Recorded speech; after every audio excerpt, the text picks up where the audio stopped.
Hello, thanks for tuning in today. Today we're going to discuss the top 5 most difficult missions to speedrun on Legendary out of the whole Halo franchise. So in this list, I'm not including Halo Reach and Halo 5. I've sped a few of those missions. I've never done actually every single mission, but I've sped a few of those and I haven't really been able to be like, okay, this one's like super hard. So Reach and 5 are out of the question in this analysis because personally, I don't think they're that hard of games to speedrun, let alone beat on Legendary. So most of these come from the Master Chief Collection, and I'm gonna feel free to comment below on what you think my list will be before I actually say it. See if my analysis changes your views on it. I've sped on every single Halo in under 3 hours. I'm pretty proud of that, and I've done a lot of experience with speedrunning. I'm not a pro, but I'm pretty decent at it, and I will tell you from my personal experience which missions were the most difficult to speedrun and why. So let's get it started. Alright, so to start off this mission, we're going to start off with Truth and Reconciliation. Now, many people would agree with me that this mission actually is very difficult when it comes to elites and many different tactics that you'd have to do to speedrun this quickly. Now, I'm showing you a video from GarishGoblin, so he has full rights to this. Uh, insane speedrunner, has like all the records for Halo 1 right now. Just personally, this is a 8:35 run.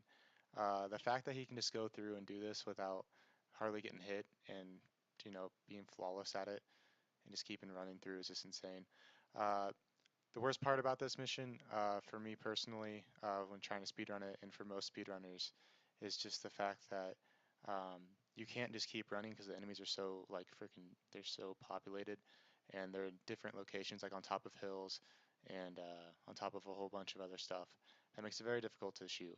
And another thing that's very, very difficult about this is that you have time constraints on the uh, the ship drops. So you have to go through all those ship drops and clean them out really fast. And to be able to run this smoothly without dying is also a feat within itself.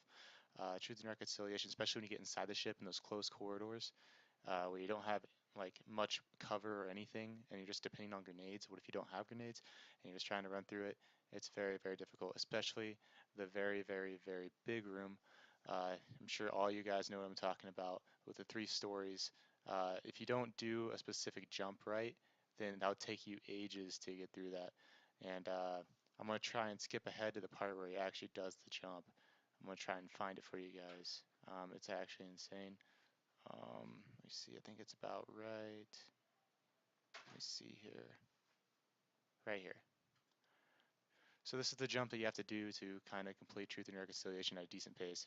If you can't pull off this jump, you might as well say forget it. Because this is the most important jump of the whole mission because it allows you to skip 3 whole stories of this. So, uh, yeah, grab the overshield, do this grenade jump. This is actually a very insane. I pulled this off myself, well, only once, but get to here alone is insane, and being able to pull that off is very difficult. But it's the time save on that is crucial, and if you don't pull that off, then you won't be able to do a decent run at all on this mission. And just these close corridors and just the precise sniping on this mission makes it difficult. On to the next one. So number 4 on the list would have to be Oracle. Now the reason why I put this one on really high on the list is because you have to fight the Heretic, the Flood, and the Sentinels all at the same time in really condensed rooms like this where there's not much cover, and though there's just waves upon waves upon waves of enemies where you can't really skip. So the first like really hard section you come to is the elevator, right? So you go there and you have to face waves upon waves in that. And that's actually a pretty difficult section. Then you have this room, like we were just people start coming in above you and the flood is nonstop comes in from the bottom, and you just have a lot of issues in this mission that make it very difficult to speedrun. And then on top of everything, you have to face the elite boss at the end, the heretic leader. And the thing about the heretic leader is you can get a really good like head start on him and kill him really, really fast. The problem is the game doesn't want you to kill him so fast, so they think you haven't killed him. I've had issues in this mission where I've sped on it and got really decent runs. At the very end, I just get screwed over by the fact that the game thinks I haven't killed him yet. And what you have to do is typically when that happens, like the heretic leader gets stuck in a vent, and he doesn't want to come out. And that's the problem with this mission that makes it difficult to speedrun and have a flawless run. Is it comes down to AI at the most of the time, and I broke a run because the Heretic Leader wouldn't come out and I ran out of grenades. So that's just an example of why, like, a very good in-depth explanation on why this mission is so difficult. Because as you could see from this Nak3d Eli stream, very good speedrunner, go check him out. Um, that there's non-stop enemies in this course of fight. So that's why number 4 is Oracle. So here's the next one. So number 3 on this list will, of course, be Regret. Now, anybody that's tried to speedrun this mission would totally agree that this definitely deserves a top 5 spot. Number 4 and 5 can be interchangeable, or maybe a few people would say that the honorable mentions I'll list at the end of the video would need to be there in their place. But number Heretic is definitely up there. The tricks you have to pull off in this mission are insane. Just like this god jump over the grenade is insane, and the fact, like, all these skips that you have to do and all the opportunities for the snipers to kill you are actually very, very, very hard. So the thing that makes this mission even more difficult is the fact that you have to kill Regret, which there are tons and tons of elites that you have to avoid, and there's many, many, many opportunities in this mission to die, and just very, very difficult mission overall. Even if you're trying to just run this, I'd say this is probably the second most difficult mission in the Halo franchise to actually complete normally on Legendary, just due to the fact of the sheer number of enemies and the amount. Like, there's always enemies coming at you. It seems like even on these gondolas. Like right now, he just hit a despawn, but typically you always have enemies coming after you, and uh, even though there's also not really, you can't really have a time save on this because you have to go through the mission in these steps. There's not really a skip to skip past any of the enemies. So this is what makes Regret number 3 on my list. So here is number 2 coming up pretty soon.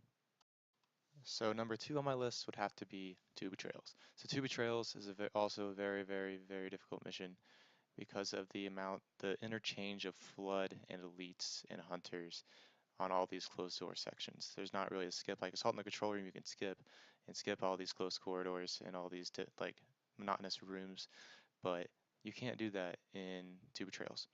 Two Betrayals leaves you very limited to your Banshee and your ability to basically fight efficiently in these sections. So as you can see from this, this section isn't terrible. But the amount of skill and the amount of like luck you have to have and RNG base in this mission is a lot higher than a lot of other missions. Like this whole speed run, you have to memorize the best routes to take and the specific methods to avoid all these enemies. And it's just a very difficult process to memorize all these rooms and the best method to go about these rooms, because all these rooms are about the same and with different enemies, and it's hard to memorize every single step you have to take. And it takes a lot of practice to run this efficiently. Typical runs, like if you're trying to do this fast, a 20-minute run, 25-minute run would be decent.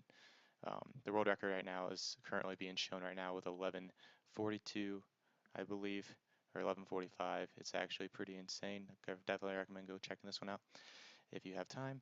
And just the amount of sheer work you have to do to complete this is legitimately insane. Because there's a lot of opportunities to die as well, even more so than Regret and Truth, and all the other ones I said before, because there's so many enemies and so many rooms.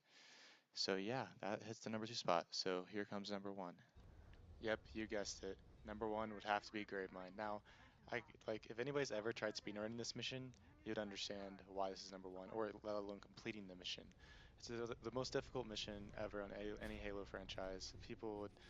Most people would agree with me on this one. It's just the most difficult mission in general, and this mission is legitimately insane.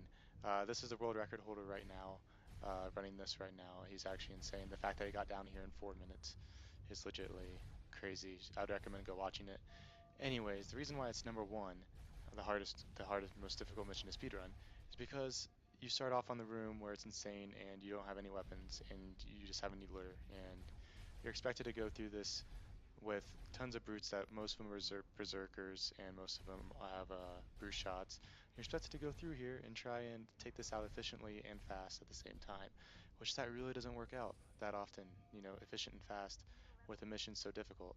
And there's not really any speedrunning tricks to this to where you can skip any of it, so you just have to fight through all of it. So that's why this hits number 1 spot, and like people have posted speedruns on this mission on YouTube with like, oh, this is a speedrun, it was 37 minutes. Like, that's still extremely slow for a mission. And this world record's at 13:49 on Legendary. It's actually pretty crazy. I personally ran it in 30 minutes, and I thought that was pretty decent. Um, People like Nak3d Eli, professional speedrunners, have only completed this mission, have like they can't do like a flawless run without dying. This is like one of the only runs out there in the world that actually they didn't die. So taking that into consideration, that most people can't get a perfect speed run on this mission, is another reason why this hits number one. And another reason why it hits number one is, of course, it's the most difficult mission on Legendary alone. Like, getting past that first room without dying is beyond me. Uh, I've also completed this the Halo 2 campaign in under 3 hours, and this one was by far the most difficult speedrunning thing I've ever had to do. So this is what hits number one. I appreciate you guys tuning in today. I appreciate the support. Please like, subscribe. I'll be keeping doing top 5, top 10 videos for Halo, and I'm sure you guys will enjoy the next videos coming up. Thanks for watching. So here are a few honorable mentions I'd like to say that I really considered putting into my top 5 list. If you think that these deserve the top 5, feel free to comment. Feel free to agree or disagree with my honorable mentions, but I believe they're pretty accurate.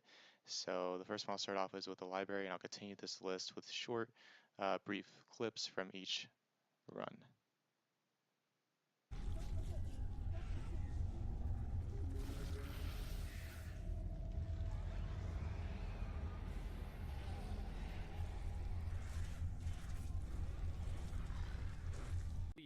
Or even new, like plasma pistol overcharging one of the elites, then throw a frag and everything just blows up. It's very pretty and cool when you get that nailed down.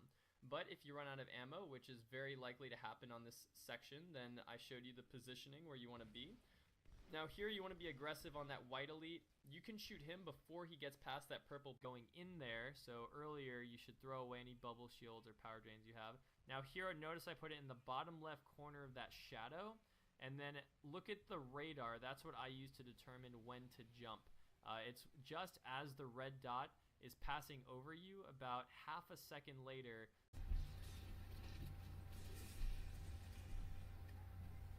Lost a couple seconds that last prong, so it's alright.